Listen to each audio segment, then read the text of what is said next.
right, everybody. Good evening, and welcome to another episode of Husker Heat. I think Mylie's over there doing her homework. And just kidding. How are you No. doing tonight, Mylie? Oh, just fabulous. For those of you who were disappointed because she was shaking all over the screen like Max Headroom was on some weird 40-second delay, everything appears to be working tonight. We apologize, of course. We'd actually had, we really are, I should say, I really am, whether you're watching Husker Heat, all the right movies, or the Husker Happy Hour during football season. I think it's like I know my sports, but obviously it's like what I don't know about the technical end of podcasts, plus just some of the lousy luck. We really do need just one of those signs hanging in the back. Hey, X number of shows since some sort of technical disaster. So we're back on zero after last week. Nobody's fault on that one. It's working fine this week. So Mylie, did you get to watch any of Michigan State last week? I did not. And you know what? I think a lot of people didn't. A, because it was on the B1G Plus, and B, because there was this little thing called the NCAA basketball tournament going on. I'm not expecting the biggest online crowd tonight. I think there might be a few people who watch this show that might just not want to mess with it because they're probably on their way to Houston by now or planning that out. But let's talk about that for a minute. Everybody, raise your hand if you were watching last Thursday, when we trounced Troy, and how grateful were that we just beat the snot out of them and there was no stress involved, and finally getting that first NCAA victory. I mean, were you guys watching it in the basement, Mylie? On Thursday? The first round game. No, I was at work. You were 11:40 a.m. Oh, that was at 11:40. Okay, never mind. Yeah, so so you didn't watch it all, didn't sneak it on the phone or anything? No, I did watch it. We watched it in the conference room. Good, because I was going to say what kind of boss from hell is going to prevent you from that? I mean, I figured that's the best thing to do is, hey, just throw a TV in there, and unless you're at a job where people have to answer the phones or whatever, I think you do your best to let people kind of watch that. I saw videos of a couple of schools, like high schools, where they were just to hell with it, had TVs in the classroom and are just letting everybody watch it. And to the ones that didn't, I just think all of you should be subject to some sort of discipline. What's that? I said, eat a dick. Well, I was going to say subject to some sort of formal discipline or taken out back and beaten with straps or something, because you've just got to let that happen. And then came Saturday, and that's the one we're thinking, hey, we got the one under our belt. Now we can dream big. Even if, you've kind of got that thought, even if we lose, by God, at least we've got one.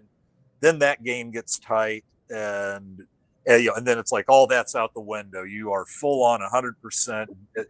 Here's like the panicking, raging fans, and just that fantastic finish, and some iffy calls. I want to say the one guy that got under my skin right away, I called him long sleeves flopper, just because I didn't have time to think of a good nickname, but I think we knew what I'm talking about.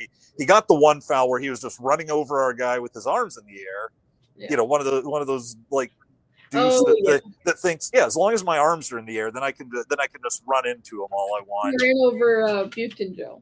Well, he tried. Yeah, that was it. He took a couple dives earlier. But after he got the foul called on him, he got really mad, started diving, trying to draw a foul. Yeah, just had this can't let it go. Yeah, then he just took the full run at Berkey and just hit the floor.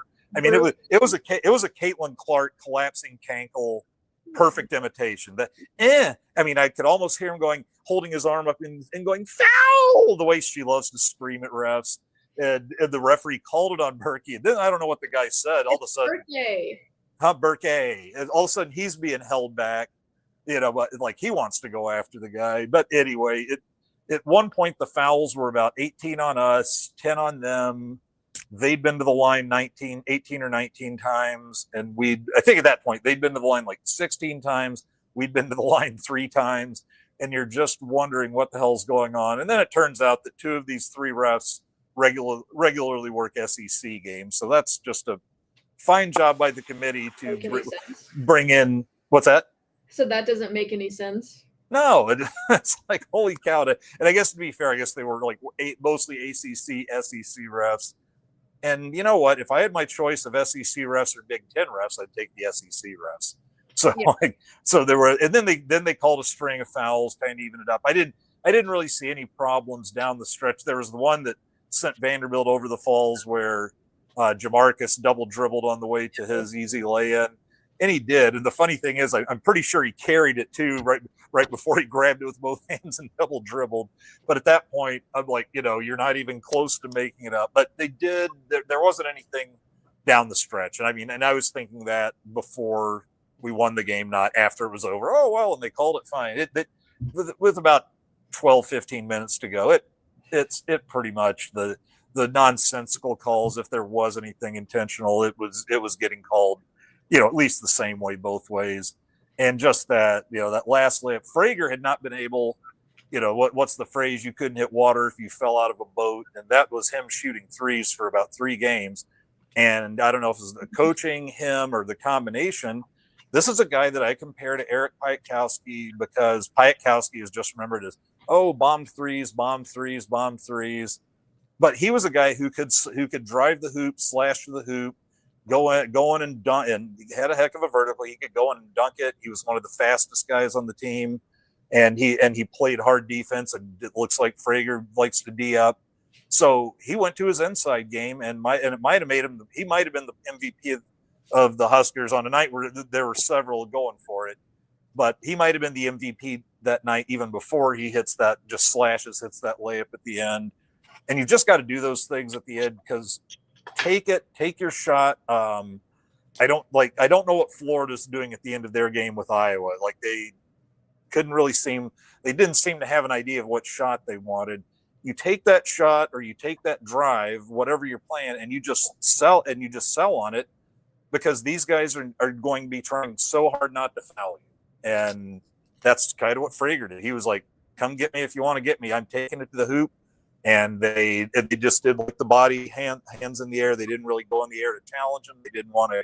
He's I think he's an 80-something% free throw shooter, and they didn't want to let him win it at the line. And so, hey, how about our opponent this Thursday? Seriously, you know that's not an accident. It's one of those things where it's like we're not expecting it. It's like when they had us play Texas A&M in the first round 2 years ago. It's because this isn't I'm sorry. What'd you say? Go ahead and say it again. I was going to say it's because Trev Alberts left Nebraska to go to Texas A&M. So what did the committee do? Put us against Texas A&M, both in the men's tournament and the women's tournament. And I will tell you. Well, first of all, on that, all I got to say is like, outside of angry Nebraska fans, there's literally nobody, and that probably includes Texas A&M, who could care less that they're putting us together because the AD left us. And I think they still had A&M on the women's side. I just said that. If they'd have won, I think they might have played A&M over there. No, they're really fixated on that, which is weird. They played A&M in the first round too in the women's tournament last year. No, 2 years ago, the same year the men did. Yeah, that's what I was saying. This year they were back on the same side, and we might have played them again. Oh. If they would have won. Yeah, no, I'm well aware. Yeah, 2 years ago. But I will tell you this: they have been. That's not an anti-Nebraska thing. That is they are always looking to see what kind of rivalries they can sneak in there. And it's like back when Tim Miles was coaching took us. I think we played Baylor in the first round. I can't remember who Creighton played, and it was set up for Nebraska Creighton in round 2, and then we lost to Baylor, and then Baylor drummed Creighton like a freaking snare. But no, they've been doing this like famously. One time, they had LSU and Indiana set to meet in the second round, and it happened just because Bobby Knight and the Indiana coach at the time, and then the LSU coach, who was it? I can't remember his name, but those two very publicly did not like each other. So you knew they would be playing, and they'd yell. They were the types that yelled at each other during games, and just went nuts. I wish I could remember. Maybe anybody out there is listening on comments. If you remember that LSU coach's name, I don't know why it's slipping my mind. He told, like, I guess Shaq loved LSU and wanted to stick around to senior year. And he told him, that coach told him, you turn pro because it'll be an easier game than college for you, because everybody's good enough in the NBA. They can't put 3 guys on you just firing elbows off at you like they did in college. But anyway, Thursday we've got Iowa, so it's officially Iowa Hate Week. If you want to say something, just nasty about Iowa, or if you had a good Iowa joke, you can throw that in the comments. I'm not expecting a lot on the softball side. When we do this on the football side, either on Monday Night Therapy or the happy hour, we always have Iowa Hate Week. And even though we've lost 9 in a row now, 8 or 9 in a row, I think is it 9 or is it 10? I think it's 9. But what's that? For football or what? Yeah, for football. Then that week's still Iowa Hate Week. I guess sometimes in a way that makes it easier. But feel free to mock Iowa all week. We might as well when we get the gift of Iowa Hate Week, you don't pass it up. And yeah, tune in Thursday. What is that? 6:30 Central, I believe. Yep. TNT. Probably. Or TBS. I think maybe TBS. I don't know. Wonderful. Check with it. I know I tweeted out the correct information on coordination. But anyway, we should probably talk a little softball since we've started out the first 10 minutes about basketball. But let's face it, everybody's into this run. This is a very exciting, spring sports, especially these few weeks here. We had the wrestling team go and get 3rd place at nationals. It's the first time in their history they've had 2 straight top 3 finishes. That was pretty exciting. We ended up where you got 2 guys into the finals. They both lost good matches, but I believe they had, was it either 7 or 8 All-Americans, I think, or more than, I think it was about 8 All-Americans. Great finish. I mean, we're in an era right now, kind of like Iowa before, but it's just Penn State is just crushing everybody. They've been doing so for a few years. I think the last 2 years we had the best scoring duels against Big Ten duels, because I think they only beat us 28-12 this year, and last year was 35-9, and that was as close as anybody got with them. They are a machine led by Cale Sanderson, who was undefeated in 4 years at Iowa State, went straight to the Olympics, won a gold medal, and then took off the shoes, put them on the mat, called it a wrestling career, and began coaching a team that's about as good as he was. So Huskers swept Michigan State as expected, 2-0, 13-0 in the 6th inning game, and 4-1. Didn't beat them as bad as we probably should have or thought. I mean, you always take the wins. Winning ugly is better than losing pretty. And the first one, the 2-0, I think we had 11 hits, got walked 5 times, stranded 13 runners. Yeah, they were 0 for 8 with runners in scoring position, I believe. I think Jesse Farrell went up and hit a homer that took care of not getting knocked in by somebody else by just batting one out of the park. And they're that makes them 24-5 overall. They've won 13 in a row, I believe.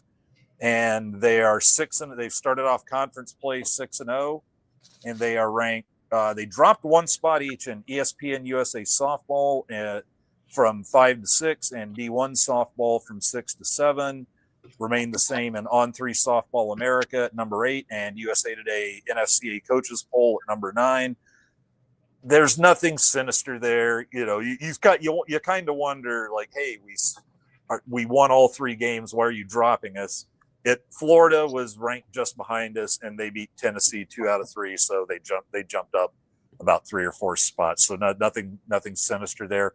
The most important part, we stayed number 3 in the RPI. That's where those other polls don't really matter. It's a RPI, power ranking poll that matters. That's what they're going to take generally a long, hard look at when they're doing the national seedings at the end of the year. Your number 1, 2, and 3 in RPI is still Tennessee number 1, even though they dropped in the polls. They've still only lost 3 games. Texas is number 2, and we are number 3. And you'd like to see every game be a 13-0. And then, even the 4-1 game, I think they went out again and had something like 14 or 15 hits, had trouble just getting everybody in. So they hit all week, and don't let the scores fool you if they weren't hitting. They just, in those 2 games, really mostly the first game, but the third game too, they didn't hit in the clutch real well. But here's the thing. Well, and this was in the last game, and I caught this. Well, they weren't hitting well in the clutch. It's not because they weren't hitting. I think 7 in the last 3 innings, 7 of their 9 outs were line outs. So they're tagging the ball just right at people. And if it comes between getting those hits again, having those hits fall in against Michigan State, or having them fall in against this weekend's opponent, number 7 UCLA, I just assume those start falling in against UCLA. We'll need them against those guys. This is the biggest series left in the season for the Huskers. Oh, damn, I'm missing it. You are? Yeah, I'll be in Arizona for a friend's wedding. Oh, that's right. Yeah, you got a phone. You know, at your mother's and mine wedding, we got busted. This was like on one of the little mini TVs. Kelly's dad, Mike. She was one of the maids of honor or whatever. And I'm sitting there with him, and he's an usher, and because that day, like, they did schedule the wedding for a non-Nebraska fall weekend, but it also happened to be another 1-2 Miami versus Florida State weekend. So we're kind of watching that, and all of a sudden we hear this behind us, and yep, there's the priest bustless watching football, and and we guess should be what? maybe, huh? Guess what? What? You're divorced now. So what? I said What'd you're you say? divorced. Yeah, so it didn't matter. Exactly. I should have watched more of the game, right? Wow. Well, as long as my daughter's can make a joke like that, then I guess I'm off the hook. Oh, what the hell? What am I going to do? You get divorced again? Well, I'm a bridesmaid in the wedding, so I can't really. Yeah. do much. Well, you weren't a bridesmaid in that one. You were about to become a Not product. yours, the one this weekend, dummy. I know. I'm just making fun of the old wedding again. Well, yeah, you got divorced. Yeah. Yeah. I know. I was there. Yeah, I know. I bet you. I was there too. Unless we popped you, at least you popped out on the floor before we split up. Well, yeah, and you let me eat my shit when I popped out. Why would you? How do you think birth works? What do you mean you're eating your shit? The doctors thought I did. You don't remember that? No, I don't remember any kind of discussion. I think your mom's having some fun with you. She told you that. You probably were watching a game or something and not paying attention. Probably. But anyway, so Eddie, this coming up this weekend, UCLA. This could very well determine who the Big Ten champ is. Now, I'm guessing UCLA has a tougher Big Ten schedule than ours, because I can't really think of anyone having a weaker one. I mean, really, you've got, we're missing Oregon, we're missing Washington. I mean, we did play them twice, but those don't count in conference, and split in the opening non-conference games. We're missing Ohio State, who's been really good the last couple of years. We're missing Northwestern, who's just been one of the top, 3-4 teams for probably the last 5-6 years, and are finally getting a stadium worthy of their accomplishments. If you ever listen to the games on Husker radio with Nate Rohr, Nate will just go on some tears occasionally, and one of them that I just had me in tears was literally is the first pitches of the Northwestern game 1 last year's are being thrown. Nate's already making fun of how lousy their stadium is, and what an affront it was to Northwestern softball that it took them as long as they did to build them like an acceptable one. Because I think they won the conference a couple of times. But yeah, Nate's all right. Right now, this is one thing I didn't know we were both thinking it until he started talking about it during the Tulsa game down in Tulsa, like when we went out to play them in South Dakota State one day. And he starts going, and why on earth they are playing this game at Maryland, or the Big Ten tournament at Maryland, I do not know. And I'm just over there, and I'm going, they had us just sitting at a table together. I'm thumbs upping Nate, and he is just talking about it. I'm already going, what the hell are they doing this for? Is it some minor league concession they made to them when they joined the Big Ten that will let you host a softball tournament? because they have one of those they let Iowa do this 2 years ago, and I compare it to that because I think they both play it in this, 4-field freaking place where everybody plays and call it a home field. And like Iowa 2 years ago, there's very little chance Maryland is going to qualify for the Big Ten tournament that they'll be hosting. And it's just ridiculous. And then I believe Nate comment on the actual facilities where this is a Big Ten Division I tournament. He goes, and if they held a high school tournament here, I believe the players would go back and not think of it as a very good experience. And I'm just like, oh, Nate, oh, God. So anyway, before we talk about the storylines this week, I got to ask you, what are you working on so hard there? Wedding invitations. Ah, gotcha. Yeah. You mean there's more going out? I haven't sent any out. All my friends got theirs. What do you mean you haven't sent any out? That's called a save the date. Oh, okay. Oh, that's not the actual wedding invitation. No. Okay. Thank God. You just keep doing what you're doing. I like to be kept. I'm like Mike Leach. I like to be kept as far from all that. Mike Leach even when people ask him when they ask him like what they should do with a wedding, like reporters, they say they got a kid getting married. He goes, well, I urge you to do what I did. They didn't take me up on it, but I offered them 10 grand to go elope and just make life easier on everyone. But then he said, but yeah, barring that, just stay the hell away from all the women because they're all going to lose their damn minds and just agree with everything and let them go. So that's what I've been doing, losing my damn mind. That's right. Just it's only March. That's I know. right. Father Andy is like it's getting so close. I'm like, shut up. Not Father ready. Andy is here for you in more ways than one. if you're new to the show and haven't heard, I got myself ordained online, and I will be. I guess we call it officiating the wedding. I found some inexpensive Jedi robes because you can pretty much name yourself to anything. You're not wearing it during the ceremony. I'm not wearing Jedi robes. I'd probably sneak them on under the radar if it wasn't August. I don't want to be wearing because the good Jedi robes look pretty heavy. I mean, they got some nice expensive ones, and they look. But well, even if it was warm out, you are still not allowed to wear them. It is going to be warm out. I know, even if it wasn't. Yeah. Well, if it wasn't, I mean, if I got them hidden behind there and throw them on, what are you going to do at that point? Come on. But you're just going to let the force be with you. No, calm down, you will. Yes. You're not going to ruin the wedding with that shit. No. Jeez. Sit back and enjoy, you will. I think I made a bad decision. No, it's gonna be fine. I wouldn't dream of doing anything to ruin your wedding. Now, a good chuckle or two, I just feel like that enhances the experience. Okay. So you should change your name to Father Andy on here. Yeah, when we get closer to the wedding. Okay.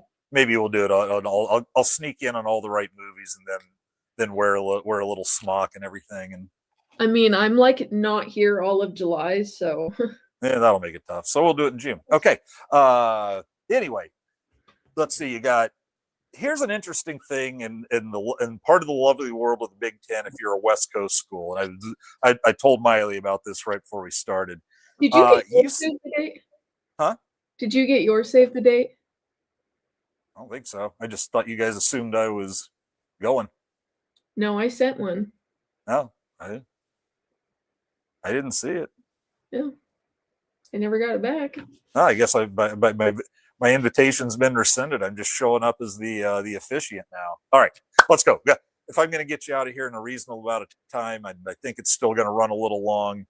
Let's get rolling on it. So what UCLA is doing, apparently, that I heard.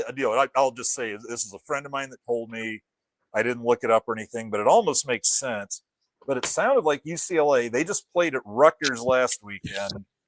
And I think from there, they were just coming to stay in Lincoln for a few days, which sounds like that might be a little long, but they might have decided that's almost cheaper and way better for the team than fly all the way back to LA and then turn around like 3 days later and fly to Lincoln. But yeah, what interesting scheduling there. It's like, there's the part of me that's kind of grateful because at least in football, the West Coast teams have not done well heading like to the middle of the country or farther east to play. So, there's a part of me, hey, if that helps us, great. But there's also the part of me, like, let's say they just come in and they're just whacked out if they truly are staying here, and they're just whacked out for hotel fatigue or whatever, and we roll over them. I'll feel a little bad, but not too much. We had to go play at Miami every freaking year on their home field after we'd win the Big Eight. So, best of luck to you, UCLA. And then the other weird thing is Friday night we are playing at 8 p.m. for an 8 p.m. start. It's going to be in like the low 40s, maybe high 30s by the end of that thing. But I mean, it's already going to be about as cold as it's going to get by 8 p.m. I think the sun will have been down for a little while. I saw it's going to start at about 44 and get down to about 39. Well, and the only thing I can think of is what's that? I'll think of you while I'm in Arizona. Well, I'm in the press box, so I mean, I'll be fine, as far as me. But it's still just kind of a weird thing. The only thing I can think of is I believe they've got that one on the Big Ten Network, and so they shoved that thing to a late. I mean, if it's 8 p.m. Central Time and they're playing in LA, okay, that's perfect sense. They're starting at 6, but I don't know that I've seen one start that late here. So I guess you do what you do. You do what you got to do for a little national or national TV for a regional conference that now stretches national. So why not? UCLA, they're an interesting opponent. They have turned into basically a team that's just going to try to bludgeon you. Last year they had three quality starters, not quite Jordy, but that next level down, where if you've got 2 of those, you're pretty much set pitching wise. And they had 3. And then Caitlin Terry transfers to Texas Tech, and Addison Fisher transfers to Georgia. And they didn't really pick up another stud pitcher. They have Taylor Tinsley, who I think has beaten us a couple of times in the last 2 years. She's a senior, and she's good. She's 15-2. She's got an ERA of 2.82, which is decent for softball. Then kind of a high ratio for your A starter. It's 1.410, but the team has an ERA of 4.50 and a ratio of 1.64. So they give up runs and they give up a lot of runners, and they only have 144 strikeouts as a staff to 87 walks. That's not a good ratio. That's under the 2-to-1 minimum you really want out of your pitchers, baseball or softball. And how to put this, their idea is we're going to try and just come crank on you. And because we hit 50 home runs and we're a power hitting team. They've got 100. I believe Oklahoma's already over 100. And I think a lot of that is kind of to who they were playing. They have played some decent teams, but they've played a lot of teams that they're just throwing up like 15, 20, 25 runs on, because they have, let's just talk about their players right now, just for smoothness. Megan Grant, she's a senior. She was pummeling people last year, but this year she's hitting. I mean, these are stats that you'd want out of your freaking slow pitch softball players. She's hitting 557 with a 720 on base percentage. I mean, these are numbers that are like blowing Jordy away almost, or not almost. They are. She already has 23 homers, 54 RBIs in. How many games have they played here? They've played 31 games. She's got 54 RBIs. For baseball, that would be like someone ending up with about 210 ribbies in a season, which would be the record by a long shot. Her OPS is 2.320, and I was wowing at times last season when Jordy's would get up to 1.4 or 1.5. That she's just a basher. Then you have Jordan Woolery, who's hitting 527 with 19 homers and 68 RBIs, and she's also a senior. And then you have sophomore. Oh, my pen was running out. I'm not. Kanaya. Okay, I got it. Kanaya Bragg is hitting 455 with 10 homers, 36 RBIs. That's kind of what Jordy's got now. It's like 10 homers, 25 or 30 RBIs. She's not going to knock as many in because they've got her money balling at the top of the order, where you don't just put your little fast guy in the leadoff, you put your best hitter who gets on base the most. And that's also a lot of times your power hitter. And if it's somebody who's getting in scoring position right away, good enough. But yeah, UCLA, they're hitting 410 as a team, 100 homers. They will not steal. I think they've only tried 12 times. They just know somebody's probably going to knock them out. Their on base percentage as a team is 522. Holy cow! And their OPS is 1.384. Told you about their pitching. So now you know how UCLA rolls. They've played. Here's the thing: the stats sound devastating, but now let's hear about their scores against ranked teams, and they're decent. They're like 5-3 against ranked teams, 1-2 against top 10 teams. We're 2-2 against number 1 teams, baby. They played Okie State also. They lost 4-3. They played Tennessee. They lost 11-0. So now you see how their pitching staff will get possibly slapped around by good hitting. They lost to number 10 Florida State 11-7. But then they beat they beat number 20 LSU 8-0. We beat them worse than that. They beat Duke, number 19 Duke 10-5. They beat South Carolina 5-4. I believe we run ruled South Carolina, and then they beat Texas A&M 15-7. I think that we didn't score as many runs, but we didn't give up 7. I think we beat them something like 9-1, 8-2 maybe. 8-2. 8-2. Okay. Something like that. Beat them by about the same score, and then they beat, but they did beat Florida, who just moved up to number 5, in a real pitcher's duel, 15-12. So, Jesus. I mean, so here it is. It's like, what's it going to be? Are we going to shut their hitting down, but Taylor Tinsley gets us again for a close game, or are we going to, or are Jordy and Lex, are they going to get knocked around a little, but like maybe we win a shootout with them? So who knows? But this is our chance. We going 2-1 would be a fine weekend. That would move us up in people's minds against another top 10 team. It would move us up in RPI. A sweep would be great. 1-2. It's like wouldn't kill you, but it would feel like an opportunity lost with the goals they're setting for themselves. So let's see. When do they play? They're playing the 8:00 Friday, and then what are they? It's like midday games after that. Like 2. I think 2. Yeah, 2 and noon. Yeah. So here's the thing: if you're going down to the spring game, you can watch the spring game and then just they usually run a clock in the second half. So the second half flies by, in like 20, 30 minutes, depending on how long they make the quarters. And for me, the second half's the most fun because that's when like the third, fourth string guys get all kinds of reps, all kinds of plays, and you get to take a look, make a prediction. Hey, is so-and-so maybe going to make a little bit of a leap here? You can just head across the bridge to the baseball field, walk around to the softball field. Can you hear me? Oh, yeah. I was just finishing the thought. Well, you don't stop talking ever, so I have to just cut in. You do it. No, absolutely. Cut right in. I don't think people will care about anything other than basketball on Saturday if we make the Elite 8. Basketball will not start any earlier than 5:09. 5:00. That's very they don't have each individual game set, but they did say round of 16 or round of 8 games. I think on Saturday the earliest game would be 6:09 Eastern, and on Sunday they'll start at like 2 p.m. Eastern. But we'd be playing on Saturday. Gaming. What's that? People will probably be pre-gaming. Yeah.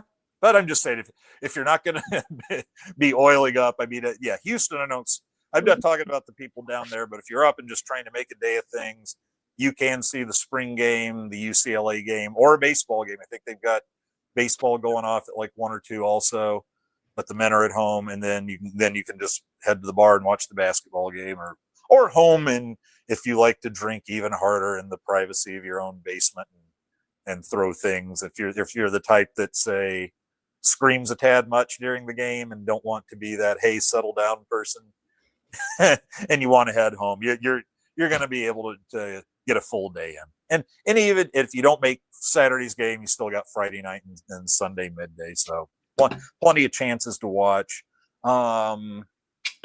Let's see. Hey, we got some comments. I have been looking, so let's see what we got. Let's see, we got Nebraska Strong Go Big Red, who says Fairbury needs to sponsor Husker Softball NIL. Yeah, I believe I saw something with baseball and softball, the NIL, and I'm guessing that it's probably not that for Jordy. It'll probably not be that for Alexis. in the coming years. But for the most part, I guess those programs are kind of on their own, finding their own NIL deals, and they get they both probably get under well under $1 million each for revenue sharing as well. So yeah, Fairbury, you want to take on the Diamond Sports and start with softball. This is your chance to get recognized, because this is a loaded team. This is the team to make it shot. Now we don't know who Rhonda's going to recruit for a pitcher next year. It looks like we've got our ace going forward after this, Jordy's senior year, and Alexis Jensen, but I'm sure she'll be looking for that next number 2. And this year we've actually got 3 pretty solid starters, but we've gone from a really young team to a really old team. Last year had I think 4 or 5 seniors, only about 2 or 3 that were playing regularly. Now we've got 12 seniors, and I think most of them are in the lineup. Let's see. So yeah, back to the original point. Fairbury, bring it on. Highlander Gun, good to see Highlander. One of our regular watchers for All the Right Movies and the Husker Happy Hour. Good to see a Highlander Gun. And then let's see. Mylie, when you played softball, did you ever have a coach call for a beanball on your opponent? Well, it's a fair question, and then I'm going to let her answer it. Mylie, let's just say Mylie played a sport where you could find ways to take revenge, but I think they're a little more direct than a shot to the head or a fastball to the head. Mylie, how would you answer that question? I've never played softball. What did you play? Hockey. Tell them what the situation in hockey might entail on occasion. Sometimes I would, if I was really mad at someone, I would, swing my stick like a baseball bat and hit someone in the head. I remember this was a time where we had a team that we'd play from St. Louis that was on our level. And this is like maybe in the second year, definitely. I think it was the second year of getting the program going, maybe the third, but they offered me, hey, we've got our St. Louis team wants to go play in a summer AAA tournament. Do you think you get some Omaha girls? We've got a college girl to coach it, a college player to coach it. If you would help her out. Then the college player went away and I was coaching it. And so hey, we're even more in now, because now it's like, I think it was like $150 each for each player. So Mylie got to play for free, and we got a couple Chicago girls. I just remember this one team because I saw their name in our pool play, and I'm like, this just sounds like we're in a lot of trouble, because we weren't really a true AAA team, and I don't think there were any real devastating teams down there. We won. Team? What's that? This was a summer team? This was just a weekend in Chicago. I don't remember. The Pizza Hut weekend, when we didn't get any dinner. Oh, God. Okay. We won't tell that story, but so we're playing this team, and I saw the name, and I'm like, this is where we might be in trouble. I think we played 4 games, lost 2 of them, not too bad, 2 or 3 goals. They were competing. I think 1-1. And then, but in the middle of that, here was a team, and the name of the team was Excellence in Hockey. And if that didn't sound like a lot of money poured into a program for your darlings, and yeah, they beat us like 9-0, and we played pretty hard to keep it at 9-0. But I remember, I think it was after they went up about 4-0, and Mylie's steaming a little already, and all I remember is they win the face-off, and this girl, they go back, set it up, they run a break out to the center, and Mylie was, I think, got even madder when she lost the face-off. And I see her. We had a drill called angling, where when it comes to hitting, you just don't go on a straight line at somebody. You kind of turn, match their speed, and then cut them off into the boards, run through their arms to separate them from the puck.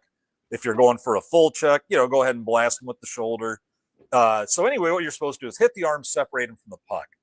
And Mylie, I see her, she is just taking a beautiful, had paid attention in the drills, had learned it, had become good at it. And she's taking that perfect angle.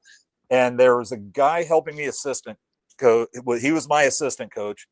And his niece, his daughter was playing, and his niece is now a girl that just played in her 5th Olympics for Canada or 4th Olympics for Canada.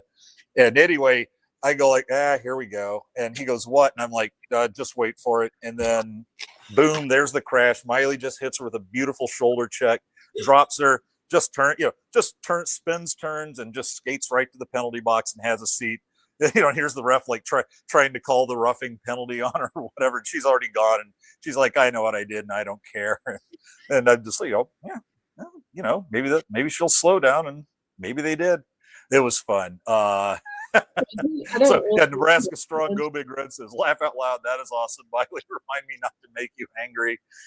Did Mylie lead her team in penalty? Or wait. Yeah, did Mylie lead her team in penalty minutes? I don't think you ever led the team, but you were up there.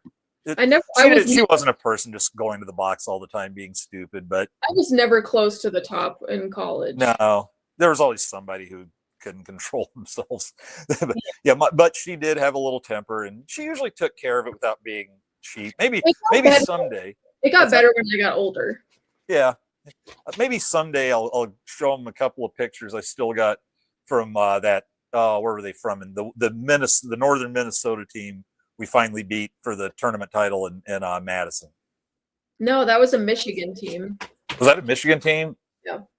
I can't remember the name, and I usually have the name in my head. Well, anyway, I've got a couple of great pictures there. Just one where Mylie's got her stick buried in the back of this girl's head, of her helmet, and you just see her bent over with this expression, just going like. I can find that real quick. What's that? I said I can find that one real quick. The picture? Yeah. Oh, let's see. Well, what are we at? We're already at 43. Let's see. Does Big Red have a women's hockey team that we can support? They do have an ACH women's hockey team. I'm not the Midland. When Mylie played at Midland, they used to play them and just try to be nice. They only usually had like 7 or 8 players. But yes, you do have a team. Yep, there we go. There it is. Just the expression's amazing. Just ow. Yeah, that team had it coming. Those were rough games. It was those guys. I think their name was like Marquette. It was like 506 Sports Grill or something, but yeah, they're they're from Marquette. Okay, yeah. Marquette, Michigan, not Marquette University, as in Milwaukee. All right, let's see. But yes, they do have a team they can support. They play at the rink there, right by the baseball and softball field. Check the schedule. Go support them. Strong says you need to frame that, Mylie. So there you go. Now you know a little bit more about Mylie now. All right, let me get some stats in from the last weekend just so we can take care of the things I want to take care of. Jordy Fromm, and just because of the expectation, I kind of have gotten into this year making fun of the expectations. Like she'll throw a 2-hit shutout, and I'm like, well, this is what we expect. The no-hitter would be special for you, but we'll just have to settle for a 2-hit shutout and 11 strikeouts and that sort of thing. It's the same at the plate. So this is one of the worst weekends you'll probably see her have at the plate, except for me. I think the Pickens weekend wasn't great, but then nobody had a good weekend against her in Knoxville. So there's no shame there. But she went 2 for 10 was all, and still had a homer and 3 RBIs. And this was 2 for 10 against lousy pitching. But so it has a homer and 3 RBIs. It scored a run, but she still manages to walk 3 times. So her on base percentage was still like 385. So that's most people will be all right with the 385 on base. And so, but for Jordy, oh my God, the sky is falling. It was kind of like games against UTSA type teams where she won't hit that great, because I think she's maybe trying to do a little too much, and just is like, this is a team, I want to tee off on them. And Michigan State staff is the kind that walks a bunch of batters, gives up a bunch of hits. So you want to be selective again, especially against a team like that, a staff like that. You want to be selective and then make them start coming into the zone with their pitches once they've walked a few and start feeling, that gets in their head. And then Bella Bacon just started one game at first. She went 0 for 2, and I think that puts her 0 for her last 8. And she was hitting pretty well before that, but maybe her starts are coming a little few and farther between. It's kind of tough to get into a groove. We did have some people hit. Sam Bland, good. It wasn't great. It was kind of like Jordy because she's been hitting since her 0 for 15 start when she played that first weekend with and recovering from the flu. She's hit 429 since then, and she's back in her number 2 spot that she played like the last third of the season where she and Jordy are just tearing people up. Jordy's popping the ball, and then Sammy gets on base and starts running aggressively and forcing teams to throw the ball away and things like that. So she went 3 for 11, but had a double, 2 RBIs, scored a run, drew a walk. So she still got on at 33 pace. Hannah Cannonson hit very well. She went 4 for 10, drew 2 walks. So she's on base at 500. Instead of like her 2 or 3 doubles, she threw a triple in there. Ava went 4 for 11, decent, but she also hit a homer, knocked in a couple. Jessie Farrell coming back from her concussion goes 5 for 11, 2 doubles, 2 homers, 3 RBIs, 4 runs scored. I think we can pronounce her fully healed and fine work with the concussion protocol because they unleashed her at the perfect time. Alexis Jensen, who struggled a little when she started hitting. She's Gretna's, I've said it before, but Gretna's career batting average leader. She is struggling no more. She was 6 for 9. She is now the hot DP. Rhonda's been using the hot hand at DP, and when she's not pitching, she's now DPing.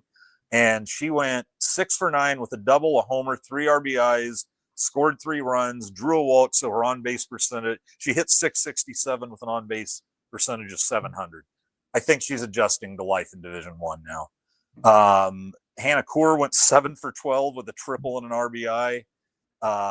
Casey Hoffman went 5 for 10. She had a 4 for 4 game in there, but she drew 2 walks, so she was 7 for 12 getting on base. She knocked in 3 runs, scored 2 more. Laura Camenzind still struggled a little at the plate. They DP'd for her once or twice, or maybe 1.5 games, but she was only 1 for 4, but she still drew 2 walks, got on, so she was 3 for 6. And then Elena Felix, as it seems like she always does when she gets a spot start or some pinch hitting, she jumps in. She was 1 for 3, scored a run, drew a walk. So her 1 game starting, she got on base 2 out of 4 tries. Just, fantastic. Jordy Fromm, Big Ten pitcher of the week. She threw 10 innings, got a win and a save. With her 7th save, she ties the school record for most saves in a season. But you didn't know that our All-American pitcher was going to turn into a closer this year. But she does come in and shut a lot of games down. I think Rhonda's just trying to limit her innings so she's not hitting like 190 innings when the Big Ten tournament starts, the NCAA tournament.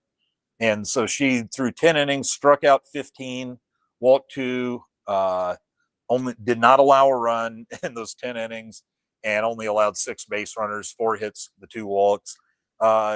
Lex Jensen was not. She got a win. She pitched 1 game, threw a 6-inning shutout herself, only allowed 1 hit. She walked 4, which was kind of wild because she's thrown a lot of innings now, and she'd only walked 5 going into this weekend and then walked 4 in a game. I don't think we have much to worry about there. She also allows no runs for the weekend. And then Kylie McGee, let's see, I believe, the only run allowed was unearned. So Kylie McGee gets a start. Another, here's my announced pitcher. And then right before the game, nope, I'm going with somebody else. So she switched out Kylie for Hannah. I think the way she was figuring it was it got her some work against a really light hitting team.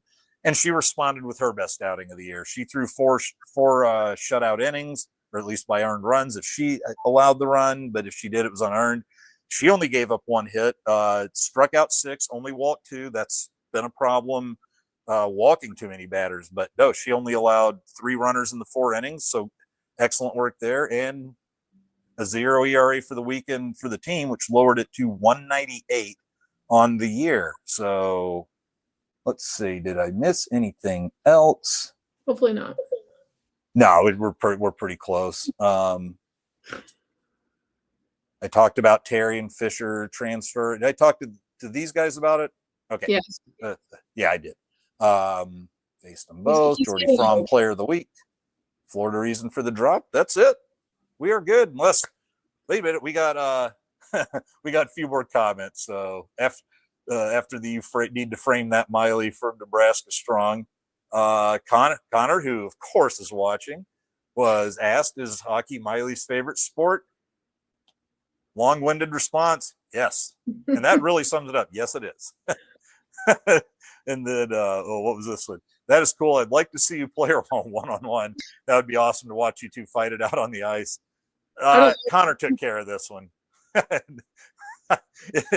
if you don't skate a lot and you try to skate with a person who can skate, let alone if you don't really skate at all, yeah, you don't understand how funny that is. I remember when I got worked over, who was it, by Jillian's older sister, who played for Minnesota Duluth and won a ACHA championship up there.